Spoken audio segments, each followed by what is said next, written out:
앞에서 그렇게 소개를 해주셔가지고 자, 여러분 이 세상에서 여러분을 나 자신을 가장 잘 아는 사람이 누굴까요? 한번 생각해 볼까요? 누군가는 뭐 어릴 적부터 내가 이 친구랑 죽마고야 하는 막 같이 막 싸우고 크는 정말 오래된 친구가 있는데 이 친구가 날 제일 잘할 거라고 생각할 수 있습니다. 하지만 우리가 알고 있죠. 우리 친구 앞에서 내가 보이는 모습과 내가 부모님 앞에서 또는 나의 연인 앞에서 보이는 모습이 다릅니다. 그렇다면 친구는 뭐 나를 모르는 모습이 꽤 많을 것 같아요. 왜냐하면 친구 앞에 있을수록 내가 내 부끄러운 모습은 좀 숨기는 편이거든요. 그렇다면 어떨까요? 부모님. 역시 부모님만큼 날 잘하는 분이 없지라고 생각할지도 모르는데 정말 솔직하게 부모님 앞에 여러분 모든 모습을 다 보여주셨습니까? 숨기는 게 정말 많을 거예요. 부끄러운 것뿐만 아니고 특히 혼날 것 같은 거 많이 숨겼죠. 거기 때문에 내가 부모님께 숨긴 게 많기 때문에 부모님도 나를 잘 몰라요 사실. 그렇다면 또 누가 있죠? 예? 그거는 조금 예 그럴 수 있습니다. 자, 또 누군가는 나 자신만큼 날 잘하는 사람이 없어라고 할 수도 있는데요. 이거 바로 제가 반박해 드리겠습니다. 여러분 살면서 이런 말 해본 적 있죠? 내가 왜 그랬지? 그때 내가 왜 그랬지? 나 자신조차 날 잘 모릅니다. 그렇다면 우리 이 세상에서는 사람은 그 누구도 나를 잘 알고 있다고 얘기할 수 있는 사람은 단 한 명도 없다는 걸 알 수 있죠. 하지만 여러분 우리가 알고 있는 그 하나님께서는 그 누구보다 우리를 잘 알고 계신다는 걸 우리는 알 수 있습니다. 우리의 머리카락 한 올부터요 발가락 끝까지 직접 손으로 창조하셔 빚으셨고요. 하나님의 생명을 그 하나님을 형상을 본다 그 코에 생기를 불어서 우리를 창조하셨기 때문에 그 누구보다도 우리를 잘 알고 계십니다. 그럼 반대로요.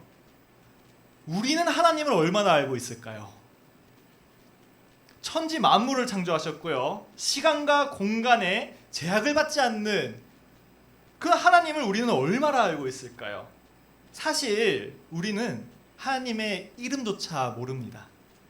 여러분 하나님을 우리가 하나님이라고 부르지만 이 하나님이 그 명사는 그 하나님의 이름은 아닙니다. 하나뿐인 분을 우리가 한 분만을 찬양하고 우리가 섬긴다는 뜻에서 하나에다가 님을 붙인 거지 하나님의 이름이 원래는 우리가 몰라요. 유일하게 하나님의 이름을 불렀던 민족이 고대 이스라엘 민족이 있었습니다. 근데 그들이 어떻게 했냐면요. 하나님이 너무 우리가 경외하고 너무 위대한 존재이기 때문에 우리 인간의 입으로 그 하나님의 이름을 감히 입에 담으면 안 되겠다. 그래가지고 하나님의 이름을 알지만 부르지 않고 그분이라고 불렀어요. 그게 아도나이입니다. 그래가지고 아도나이 하면서 하나님의 이름을 알면서도 못 부를 정도로 그분 이렇게만 불렀습니다. 그러다 보니까요 시간이 수백 년이 흘러가지고 원래 하나님을 하도 안 불러가지고 이름을 잊어버렸어요. 그래서 유일하게 하나님의 이름을 알고 있던 민족조차도 다 잊었기 때문에 이제는 아무도 모르고 다만 그 흔적 옛날에 썼던 그 흔적을 좀 모아서 아무 발음이나 합쳐서 만든 게 야훼라는 뜻인데요. 이조차 하나님의 진짜 이름은 아닙니다. 즉 우리는 하나님을 얼마나 알고 있는가를 생각해 봤을 때 하나님의 이름조차 모른다는 것을 알 수 있습니다. 이처럼 우리는 우리를 다 알고 있는 하나님과 다르게 우리는 하나님을 잘 모른다는 것을 알 수 있죠. 근데 그런 우리에게 오늘 본문에서 우리가 하나님을 알 수 있는 방법을 알려주고 있습니다. 본문 8절을 잠깐 보겠습니다. 사랑하지 아니하는 자는 하나님을 알지 못하니 이는 하나님은 사랑이십니다.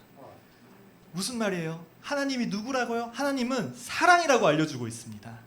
말하자면은 사랑하지 않으면 하나님을 알지 못한다고 하고 있어요.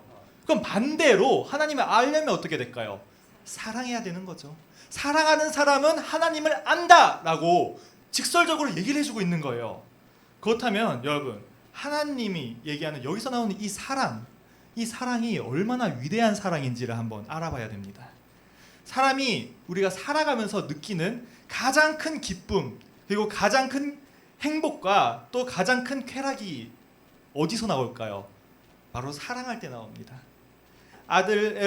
자녀를 사랑하는 마음 또는 연인을 사랑하는 마음 또는 내 자신을 사랑하는 마음 사람은 사랑이라는 감정에 깊게 빠질 때 가장 큰 기쁨과 행복과 황홀감과 또 쾌락을 느낄 수 있죠. 정말 깊은 사랑에 빠져보신 분들이라면 그 순간의 감정을 알 수 있을 것입니다. 누군가 사랑하는 대상이 생기면요, 24시간 그 사람을 생각하게 되고요, 상상만 해도 너무 기쁘고요, 그 사람과 함께하는 미래를 생각해도 웃음이 나옵니다. 그리고 사랑에 빠지면 그 사람이 내 삶의 최우선이 되죠. 뭘 해도 그 사람부터 생각나고 챙기게 됩니다. 이처럼 우리가 이 흙으로 돌아갈 이 육체를 입고 가지는 그런 사랑이란 감정에서도 이렇게나 우리가 행복하고 아름다운 감정을 느낄 수 있는데, 이 육체가 아닌 우리가 영원한 세상의 이 영혼으로서 하나님과 사랑에 빠진다면 그 황홀함은 얼마나 클까요? 우리가 이 육체를 가지고는 감히 느껴보지도 못할 만큼 거대한 행복과 기쁨이 넘칠 것입니다. 자, 1900년대 초에 실제로 있었던 이야기를 하나 들려드리겠습니다. 한 영국인이 제 아프리카 화산지대를 여행하고 있었어요. 여행하고 있는데 저 큰 바위 옆에서 웬 원주민 꼬마아이가, 작은 꼬마아이가 돌멩이 가지고 놀고 있는 거예요. 근데 이 돌멩이가 색깔이 좀 특이해. 가까이 가서 딱 자세히 보니까 글쎄 아이의 작은 손과 같은 크기의 다이아몬드 원석을 가지고 놀고 있던 겁니다. 그래서 이 영국인 탐험가가 가가지고 아이야, 이 돌멩이 어디서 났니? 이거 혹시 나 줄 수 있어? 하니까 아이가 이거 내 장난감이에요. 못 줘요. 그랬더니 이 아저씨가 얘기합니다. 아 그래? 아니 가만히 있어봐. 너 보니까 좀 말랐네? 내가 입고 있는 이 옷이랑 가져온 이 도시락 하나 줄 테니까 그 도리랑 바꿀래? 아이는 잠깐 고민하다가 웃으면서 좋다고 합니다. 그래서 그 아이의 주먹만한 다이아몬드 원석은 그 아저씨에게 입었던 허름한 옷과 도시락 한 통과 바뀌게 되었습니다. 이게 실제로 있었던 일이에요. 근데 여러분, 만약에 여러분이 그 아이였다고 생각하면, 여러분이 다이아몬드 원석을 큰 걸 가지고 있었다고 하면은 고작 입던 옷 한 벌과 도시락 한 개와 바꾸셨을 것 같습니까? 절대 안 바꿨을 거예요. 왜냐면 우리는 그 다이아몬드 원석의 가치를 알고 있기 때문입니다. 하지만 그 아이의 입장에서는 그냥 자기가 바위 근처에서 놀다가 좀 이뻐 보이는 돌을 주었을 뿐이에요. 그냥 나에게 좀 특별한 장난감이었을 뿐이에요. 아이한테는 뭐 나름 가치는 있었겠지만 아이는 그 다이아몬드의 진정한 가치를 알지 못했던 거죠. 여러분들은 이 아이와 같이 이 다이아몬드, 이 귀한 것에 대해서 내가 이 가치를 알고 있는 줄 알고 있어요? 아니면 진짜 알고 계신 겁니까? 가끔 사람들은 내가 알고 있는 줄 아는 것과 진짜 아는 것을 구분하지 못할 때가 있죠. 우리가 가지고 있는 다이아몬드를 누군가 음식과 바꾸자면은 우리는 단칼에 거절할 텐데, 혹시라도 하나님과 바꾸자는 유혹에 단칼에 거절하지 않고 조금이라도 고민해 보신 적이 있지 않습니까? 야 친구야, 내가 유럽 여행권이 생겼거든? 근데 이게 풀 패키지야. 너는 몸만 오면 돼. 내가 2개 생겼는데 혼자 가기 너무 힘들거든? 외로워서 같이 가자. 내 몸만 오면 돼. 근데 일요일 아침에 출발해. 유럽을 내가 공짜로 모든 서비스를 다 받으면서 된다는 이 초대 유혹이 좀 되죠. 단칼에 거절하기 좀 힘들 수 있습니다. 어이 최씨, 이리 와봐. 내가 우리 회사가 말이야 이번에 큰 행사가 있어서 말이야 이번 일요일에 한 번만 출근해 줄 수 있나? 내가 딱 한 번만 출근해 주면은 다음부터 안 와도 돼. 근데 한 번만 오면 내가 월급 3배로 올려줄게. 여러분 지금 받고 있는 월급의 3배를 상상해 보시기 바랍니다. 딱 하루만 출근해 주면. 여러분 세상을 살다 보면은 어쩔 수 없이 이 세상의 유혹과 마주하게 됩니다. 그리고 그 순간이 바로 여러분이 하나님을 알고 있는지, 하나님을 알고 있는 줄로 착각하고 있는지가 밝혀지는 순간입니다. 여러분이 가지고 있는 그 예수 이름은요, 하나님의 복음인 그 다이아몬드 덩어리와는 비교도 할 수 없을 만큼 아주 귀한 것입니다. 그리고 가치 있는 것이죠. 세상에서 계속 썩어질 것들과 그 귀한 것을 바꾸자고 자꾸 유혹을 하고 여러분들을 현혹시킬 겁니다. 세상에서 가장 귀한 지식은요, 그리고 가장 가치 있는 것은 바로 예수 이름입니다. 오늘 본문이 말해주고 있는 진리는 하나님은 사랑이시라는 진리를 가르쳐주고 있죠. 근데 여기서 얘기하는 사랑은요, 우리가 그냥 사람들 사이에서 느끼는 그런 단순한 사랑 정도가 아닙니다. 하나님이 말씀하시는 사랑은 훨씬 높은 차원의 사랑을 말하고 있어요. 자, 이걸 생각해 보면 됩니다. 하나님이 우리한테 어떤 사랑을 베푸셨을까요? 한번 생각해 보면 됩니다. 하나님은 우리에게 10,000달란트를 탕감해 주셨다고 합니다. 10,000달란트를 환산하면 뭐 몇천 년 동안 갚아야 될 뭐 이런 말이 있는데요. 그게 중요한 게 아니에요. 10,000달란트라는 거는 내 능력은 도저히 갚을 수 없는 빚이다라는 뜻이에요. 그러니까 금액의 문제가 아니죠. 근데 그런 빚을 하나님은 그냥 탕감해 주신 거죠. 이게 우리가 받은 사랑이에요. 혹시 여러분은 10,000달란트 탕감받으신 여러분에게 빚진 자들을 탕감해 주셨습니까? 여러분 주위에 도움이 필요한 자들에게 1데나리온, 2데나리온이라도 나눠 주셨습니까? 하나님께 10,000달란트를 탕감받았는데도, 하나님께 그런 사랑을 받고 났는데도 내가 여전히 몇 안 되는 데나리온을 온전히 나만을 위해 쓰고, 내가 우선시되고, 내가 배가 불러야 남에게 좀 남는 것을 나눠주는 그런 모습을 가지고 있지는 않습니까? 본문에서는 사랑하지 않는 자는 하나님을 알지 못한다라고 말해주고 있습니다. 여기서 말하는 사랑이 아주 특별한 사랑이죠. 여러분들이 평소에 행하고 있는 사랑이 저 사랑하면서 살고 있어요 라고 얘기하는 그 사랑이 여러분이 하나님께 받은 사랑과 같은 사랑입니까? 하나님이 우리한테 주신 사랑이 얼마나 큰 사랑인지 한 번 더 얘기 드리겠습니다. 우리가요, 화가 나고요, 막 짜증이 나고 만족스럽지 않아요. 이때 우리가 어떤 짓을 했냐면요, 예수님을 찾아가서 예수님의 오른뺨을 때립니다. 그런데 예수님 어떻게 하십니까? 네가 나의 뺨을 때려서 네 화가 좀 풀릴 수 있다면 자, 내 왼뺨도 때려라.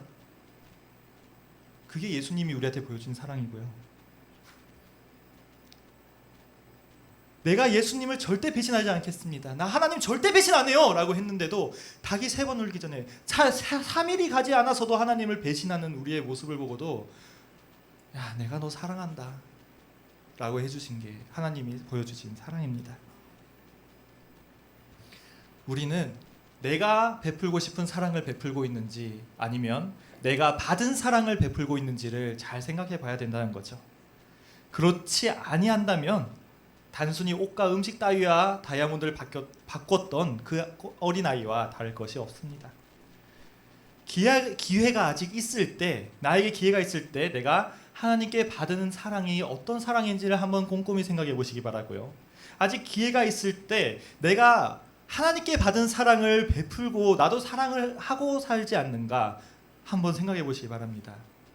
내가 베푸는 사랑이 내가 받은 사랑과 일치한다면 나는 진실로 하나님을 아는 것일 거고요. 내가 베풀고 있는 사랑이 내가 받은 사랑과 일치하지 않는다면 나는 하나님을 아는 줄로 착각하고 있는 걸 수 있습니다.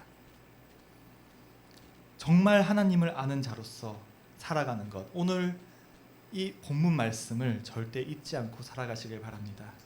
절대 겨우 1데나리온, 2데나리온 쪽에 가치 없는 작은 돈 따위와 가치 있는 것을, 그런 썩어질 것들과 영원한 것을 바꾸자는 유혹에 넘어가지 않고 그것을 뿌리고 나누어 주고 나중에 더 큰 10,000달란트를 거두는 자가 되길 바랍니다. 이 말씀을 잊지 않길 바라며 오늘의 말씀을 마치도록 하겠습니다. 목사님 나오셔서 축도해 주시겠습니다.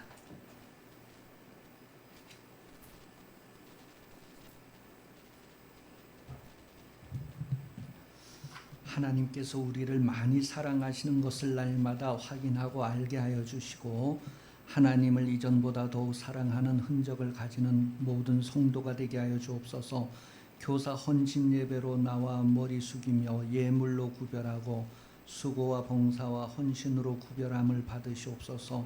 일상 가운데에서 하나님의 말씀을 순종하여 행한 선함과 의로움을 받으시며 저들이 더욱 의의 길 갈 수 있도록 능력을 주시고 성령으로 충만하여 주옵소서. 다시 오시는 예수 그리스도께서 은혜 베풀어 주시며 하나님 아버지의 무한하신 사랑하심과 성령 도우심이 주일 오후 예배에 교사 헌신 예배에 참석하여 머리 숙인 모든 성도 위에 영원토록 함께 하시기를 간절히 축원하옵나이다. 아멘.